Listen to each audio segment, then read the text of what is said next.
जय हिंद बच्चों। पहले तो सभी बच्चों को आज मेरी तरफ से आने वाली दीपावली की बहुत बहुत शुभकामनाएं। सभी बच्चों ने दिवाली को बहुत सेफली अपने घर पर ही मनाना है। कोई भी बच्चा बाहर नहीं जाएगा, ना तो क्रैकर्स जलाएगा। सिर्फ और सिर्फ अपने घर में पूजा कीजिए और घर के परिवार सभी के साथ बैठकर अपना खाना वाना खाइए। कोई भी बच्चा दिवाली पे बाहर नहीं जाएगा। तो आज हम 6, 7, 8 तीनों के लिए मैं दीपावली का ये पर्व लिखवा रही हूँ। 6 क्लास आपने भी अपनी कॉपीज़ में ये फेस्टिवल का जो मैंने टॉपिक दिया है अपनी बुक कॉपी में लिखना है। 7 क्लास आपको भी और 8 क्लास आपको भी। सभी बच्चों को ये पर्व अपनी कॉपियों में दीपावली का चित्र बनाते हुए इसको लिखना है। तो यहाँ पर देखो बेटा, मैंने संकेत बिंदु भी दिए हैं कि दिवाली क्यों मनाई जाती है। तो ये हमारी परंपरा है, ये हमारी त्रेता युग से मनाते हम आ रहे हैं। जब भगवान राम अपनी अयोध्या लौटे थे तो उनकी खुशी में दीपावली मनाई गई थी कि लोगों ने उनके स्वागत के लिए दिए जलाए आदि। उसके बाद उसका महत्व क्या है, फिर दीपावली की हम तैयारी कैसे करते हैं, क्या विधि है, क्या संदेश देती है दीपावली हमें, वो सब मैंने इस पैराग्राफ में लिखे हैं। तो ये आप अपनी कॉपीज़ में सुंदर राइटिंग में विद डायग्राम इसको अच्छे से इसका दीपावली का बहुत सुंदर सा चित्र बनाएंगे और उसके बाद इसे अपनी अपनी कॉपीज़ में लिखेंगे। पूरे भारत में शरद ऋतु में दीपावली का त्यौहार किसी न किसी रूप में बड़े उत्साह उल्लास से मनाया जाता है। घरों की सफाई की जाती है, रंग रोगन किया जाता है, इसलिए दीपावली को स्वच्छता का त्यौहार भी कहा जाता है। तो आपको भी पता है कि हम सभी लोग सफाई वगैरह करते हैं। कुछ लोग रंग रोगन भी करवाते हैं, वो कोविड की वजह से इस बार थोड़ा सा कम है, लेकिन फिर भी अपने अपने घर की साफ़ सफाई तो सभी लोग करेंगे ही करेंगे। दीपावली हमारे देश का प्राचीन त्यौहार है। कहा जाता है कि जिस दिन श्री राम 14 वर्ष का वनवास पूरा करके अयोध्या लौटे थे वह अमावस्या का दिन था। उस रात को दीपों से जगमग करके अयोध्या वासियों ने श्री राम का स्वागत किया था। उसी दिन से कार्तिक मास की अमावस्या को दीपावली के रूप में मनाया जाने लगा। यानी कि तब से लेके आज तक हम दीपावली को कार्तिक मास की अमावस्या वाले दिन मनाते हैं। एक अन्य कारण यह भी बताया जाता है कि इस दिन जैन धर्मावलंबियों की अंतिम तीर्थकर भगवान महावीर का निर्वाण की प्राप्ति हुई थी, इसलिए इस दिन को प्रकाश पर्व के रूप में भी मनाया जाने लगा।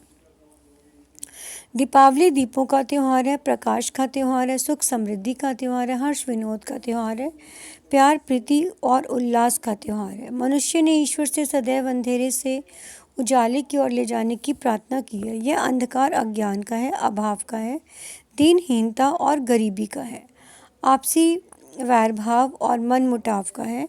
दीपावली के दिन दीप जलाकर हम संपूर्ण मानव जाति को इन सब से मुक्त करने की कामना करते हैं। ज्ञान का प्रकाश फैलाने का संकल्प लेते हैं। यह सुख समृद्धि का त्यौहार है। हमारे कृषि प्रधान देश में खरीफ की फसल इस समय तक कटकर घर में आ जाती है। घर अन्न से भर जाते हैं और लोग हर्षपूर्वक दीपावली मनाकर समृद्धि की देवी लक्ष्मी का पूजन करते हैं। दीपावली का त्यौहार वास्तव में प्रकाश और आनंद का पर्व है। इस अवसर पर घरों में तरह तरह की मिठाइयाँ और पकवान बनते हैं। बाज़ार में खील, बतासे, मिठाइयाँ, खिलौने, लक्ष्मी गणेश की मूर्तियाँ एंड बच्चों की विभिन्न प्रकार की आतिशबाजी खरीदते हैं। ये होती हैं, लेकिन इस साल आपने कोई भी आतिशबाजी नहीं चलानी है। दीपावली का पर्व लगातार 5 दिन तक मनाया जाता है, धनतेरस से लेकर भैया दूज तक। दीपावली की शाम लक्ष्मी और गणेश की पूजा की जाती है। दुकानदार अपनी दुकानों पर भी लक्ष्मी गणेश का पूजन करते हैं। इस पूजन के बाद जगमगाते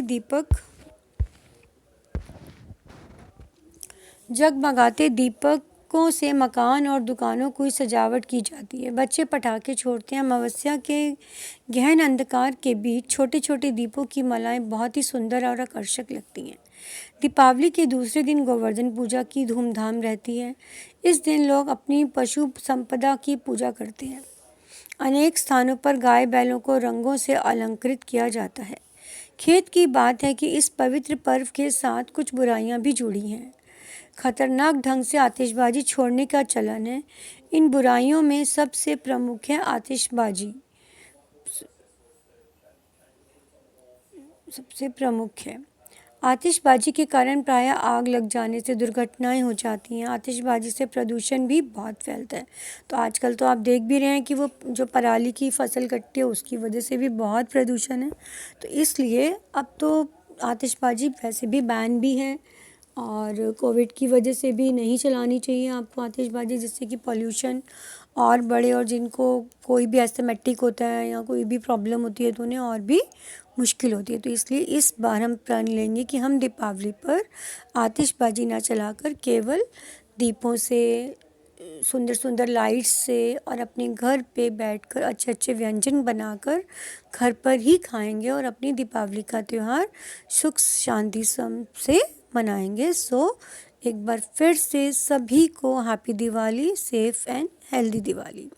सभी बच्चे अपने अपने घर में ही दीपावली मनाएंगे और इसको आपने निबंध को अपने कॉपी में लिखना है, सुंदर राइटिंग में चित्र भी बनाना है कलर्ड पेन से।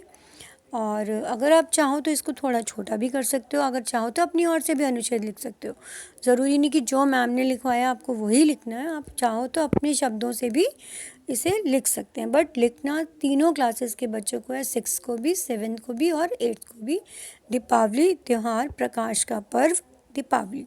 तो ये तीनों की कॉपीज़ में ये वाला जो निबंध है, जो अनुच्छेद है, वो आपकी कॉपीज़ में होना चाहिए। धन्यवाद। Good day.